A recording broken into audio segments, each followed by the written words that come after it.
நாராயணாயே. ஆண்டாள் திருவடிகளே சரணம். இன்று மார்கழி 21வது நாள், 21வது திருப்பாவை. ஏற்ற கலங்கள் எதிர்பொங்கி மீதளிப்ப. ஏற்ற கலங்கள் எதிர்பொங்கி மீதளிப்ப, மாற்றாதி பால் சொரியும் வள்ளல் பெரும் பசுக்கள் ஆற்ற படைத்தான் மகனே, ஆற்ற படைத்தான் மகனே, அறிவுராய் ஊற்றமுடையாய் பெரியாய் உலகேனில், ஆற்ற படைத்தான் மகனே, அறிவுராய் ஊற்றமுடையாய் பெரியாய் உலகேனில், தோற்றமாய் நின்ற சுடரே,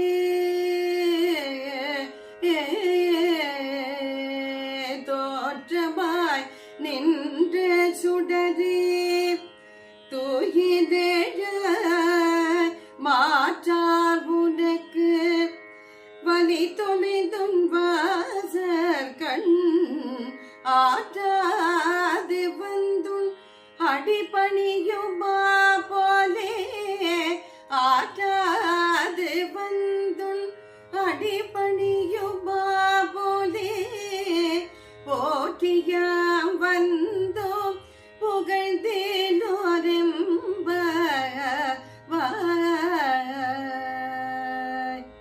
இந்த திருப்பாவையில ஆண்டாள் புறங்கிக் கொண்டிருக்கும் கிருஷ்ண பரமாத்மாவை துயில எழுப்புறார். முதல்ல கிருஷ்ணனுடைய தகப்பனார் நந்தகோபருடைய அருமை பெருமைகளை எல்லாம் சொல்லி கிருஷ்ண பரமாத்மாவை துயில எழுப்புறார். எப்படி? ஏற்ற கலங்கள் எதிர்பொங்கி மீதளிப்ப, அதாவது கறக்கிற நேரத்துல குடகுடமா பாலை கொடுக்கக்கூடிய பசுக்களை வைத்துக் கொண்டிருக்கும் நந்தகோபரின் மகனே, செல்வச் சீமானாகிய நந்தகோபரின் மகனே துயிலழாய். ஆற்றல் படைத்தாய் மகனே, அறிவுராய், வேதங்களாலும் அறிய முடியாதவனே துயிலழாய். ஊற்றமுடையாய் பெரியாய் உலகினில் தோற்றமாய் நின்ற சுடரே துயிலழாய்.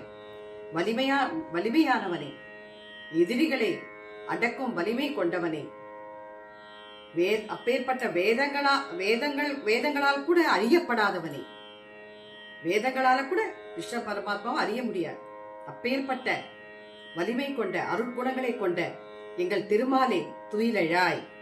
உன் வீட்டு வாசலில் எங்களை போல யார் அரசர்கள் இல்லை, எங்களை மாதிரி யார் இருக்க, எங்களை மாதிரி வலிமை கொண்டவர்கள் யார் இருக்கான்னு தற்பெருமை கொண்டு தம்பட்டம் அடித்துக் கொண்டிருக்கும் அரசர்கள் எல்லாம், உன்னுடைய எதிரிகள் எல்லாம் உன் வீட்டு வாசல்ல உன் பாதார விந்தங்களே கதின்னு சரணடை காத்துட்டு இருக்கா. அத மாதிரிதான் நாங்களும் வந்திருக்கோம். எதற்காக? நீயே கதி கிருஷ்ணா பரந்தாமா, நீதான் எங்களுக்கு எல்லாம், நீயே அபயம் சொல்லிதான் நாங்க வந்திருக்கோம், அருளை யாசித்து வந்திருக்கிறோம். ஆனா உன்னுடைய அந்த எதிரிகள் போல நாங்கள் பயந்த சுபாவம் கொண்டவர்கள் இல்லை. அவர்கள் உன் மீது உள்ள பயத்தினால் வந்திருக்கிறார்கள், உன்னிடம் சரணடை வந்திருக்கிறார்கள். நாங்கள் அப்படி அல்ல, உன் மீது கொண்ட பக்தியினால், பாசத்தினால், பேரன்பினால் வந்திருக்கிறோம். அன்பென்ற கயிற்றால் உங்களை நாங்கள் எல்லோரும் உன்னை கட்டி போட்டு விட்டோம் கண்ணா, அதிலிருந்து தப்ப முடியாது என்று ஆண்டாள் ரொம்ப அழகா சொல்றா. இந்த திருப்பாவிலிருந்து நாம என்ன தெரிஞ்சுக்கிறோம்னா, நம்ம கடவுள்கிட்ட டோட்டல் சரண்டர், நீதான் எல்லாமே கிருஷ்ணா பகவானே, உன்னை விட்டா எனக்கு யாருமே இல்லைன்னு அவர் பாதார விந்தங்களை சரண அடைஞ்சிட்டேன்னா அவராலே தப்பிக்க முடியாது, அவர் நம்மளுக்கு கடுமையாகி விடுவார். அதுதான் ஆண்டாள் ரொம்ப அழகா இந்த திருப்பாவையில சொல்றார். ஆண்டாள் திருவடிகளே சரணம். ஓம் நமோ நாராயணாயே.